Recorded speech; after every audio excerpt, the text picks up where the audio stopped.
Catalase test के बारे में। कैटालेस टेस्ट जो है वो एक सिंपल बायोकेमिकल टेस्ट है जो कि हम यूज़ करते हैं डिटेक्ट करने के लिए कि क्या किसी भी माइक्रो ऑर्गेनिज़म के अंदर कैटालेस एंजाइम है या नहीं है। इसकी वजह क्या है कि कुछ ऑर्गेनिज़म में कैटालेस एंजाइम है, उसकी वजह ये ऐसे ऑर्गेनिज़म्स, ऐसे बैक्टीरिया जो कि ऑक्सीजन रिच इन्वायरमेंट में रहते हैं, क्योंकि वो ऑक्सीजन रिच इन्वायरमेंट में रहते हैं तो ऑक्सीजन यूज़ करते हैं और ऑक्सीजन की वजह से उनके अंदर प्रोडक्शन होती है रिएक्टिव ऑक्सीजन स्पीशीज़ की, ख़ासतौर पे हाइड्रोजन पेरोक्साइड। ये जो स्पीशीज़ हैं रिएक्टिव ऑक्सीजन स्पीशीज़, ये हार्मफुल होती है किसी भी सेल के लिए। तो उससे उसके हार्मफुल इफेक्ट से बचने के लिए उनके अंदर जो है वो कैटालेस एंजाइम एग्जिस्ट करता है। फिर हम देख लेते हैं कि पर्पज़ क्या है इस टेस्ट को करने का। ये डिफ्रेंशिएट करेगा कैटालेस पॉजिटिव और कैटालेस नेगेटिव माइक्रो ऑर्गेनिज़म्स के दरमियान। उसके अलावा हम ये टेस्ट जो है मोस्टली यूज़ करते हैं to differentiate between staphylococci and streptococci. Staphylococci जो है वो है कैटालेस पॉजिटिव और स्ट्रेप्टोकोकाई जो है वो हैं कैटालेस नेगेटिव ऑर्गेनिज़म्स।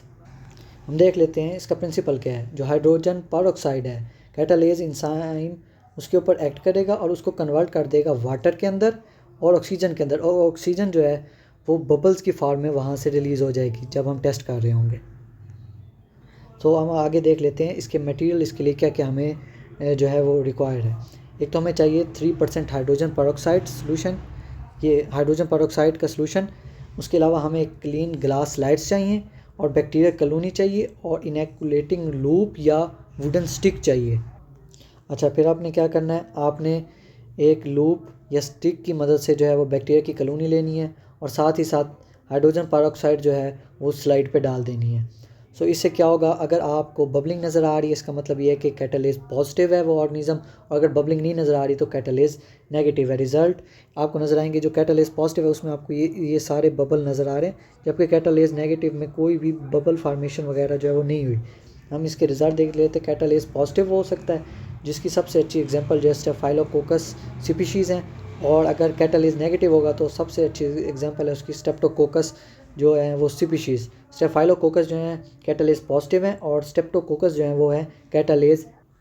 इसकी एप्लीकेशन भी यही है कि आइडेंटिफिकेशन के लिए यूज़ होता है ग्राम पॉजिटिव कोकाई ख़ासतौर पे, और ये डिफ्रेंशिएट करेगा स्टेफाइलोकोकस फ्रॉम द स्ट्रेप्टोकोकस और डिफ्रेंशिएट करेगा एनारोबिक फैकल्टेटिव और एनारोब जो है बैक्टीरिया, एरोब और एनारोब, और इनके दरमियान हमें डिफ्रेंशिएट करने में भी ये मदद करेगा।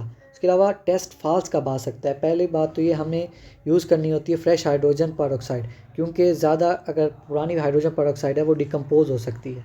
उसके अलावा हम कंटेमिनेशन से हम बचेंगे, और उसके अलावा हम अगर ब्लड एगार से कल्चर ले रहे हैं तो अगर हमने ब्लड एगार के साथ भी साथ ले लिया, क्योंकि ब्लड एगार के अंदर RBCs होते हैं, तो RBCs के अंदर भी कैटालेस एंजाइम होता है, तो हो सकता है कि वो जो है कैटालेस पॉजिटिव आ जाए, लेकिन वो उसकी वजह जो थी वो एगार के रेड ब्लड सेल थे, ना कि जो ऑर्गेनिज़म था वो था।